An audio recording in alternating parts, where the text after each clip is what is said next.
नमस्कार. प्राध्यापक डॉक्टर सुरेश मेणे लिखित मनाचे श्लोक अध्यात्माची पाऊलवाट या पुस्तकाचे क्रमशः वाचन. आजचा भाग.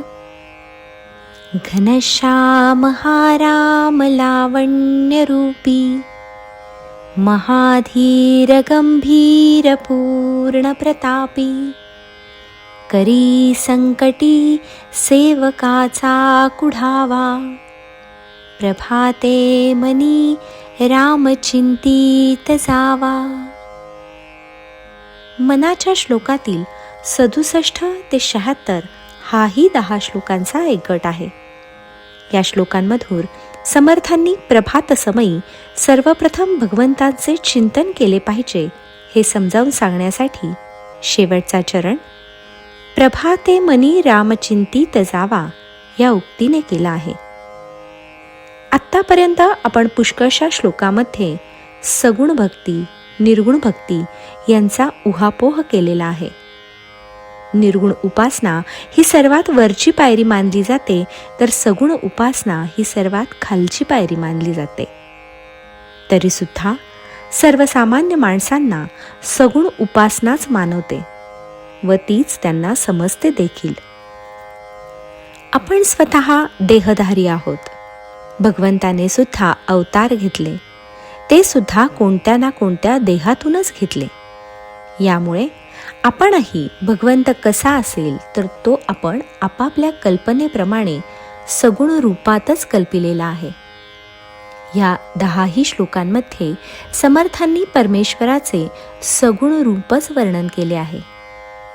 त्यांचे आराध्य दैवत म्हणजे प्रभू रामचंद्र. त्यामुळे त्यांनी देखील भगवंताचे वर्णन करताना प्रभू रामचंद्रांचेच वर्णन केले आहे व भगवंताला सगुण रूपाला पाहताना त्यांच्या डोळ्यासमोर प्रभू रामचंद्रच येत आहेत. आपल्याही बाबतीत असे घडू शकते. असंख्य देवांपैकी ज्या कोणावर आपली जास्त श्रद्धा असेल, भक्ती असेल, त्याच देवाचे रूप आपल्या डोळ्यासमोर येते. कोणाची गणपतीवर श्रद्धा असेल तर देव म्हटलं की त्याच्या डोळ्यासमोर गणपतीच येणार. तसेच कुणाला श्रीकृष्ण, कुणाला शंकरजी तर कुणाला दुर्गा देवी.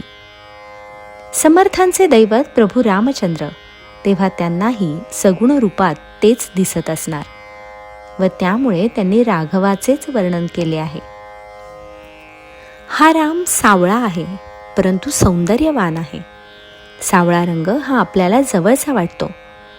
गोऱ्या रंगाचे आपल्याला आकर्षण असू शकते, पण तो रंग जवळचा वाटत नाही. तेव्हा समर्थांनी रामाला लावण्यरूपी व सावळा आहे असे म्हटले आहे. तसाच तो अत्यंत धैर्यशील, तेवढाच संयमी, गंभीरही आहे व पूर्ण प्रतापी आहे. अत्यंत शूर असलेला प्रभू रामचंद्र राक्षसांचा कर्दनकाळही आहे.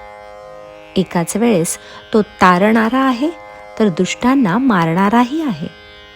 म्हणूनच तर त्याला पूर्ण प्रतापी असे म्हटले आहे. हाच राम संकट काळामध्ये आपल्या सेवकांना मदत करीत असतो, त्यांचे रक्षण करीत असतो, त्यांच्या हाकेला ओ देत असतो. या भवसागरातून तोच आपल्याला पैल तीराला लावित असतो.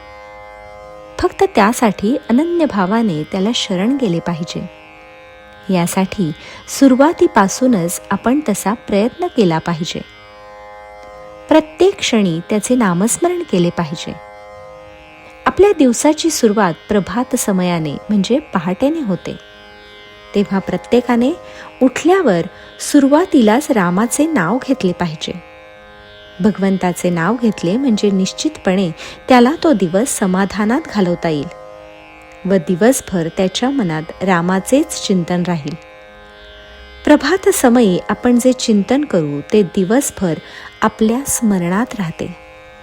अगदी एखादे गाणे जरी आपण सकाळी ऐकले तरी ते दिवसभर आपण गुणगुणतो. म्हणूनच समर्थांनी प्रभाते मनी रामचिंतित जावा असे सांगितले आहे. जय जय रघुवीर समर्थ.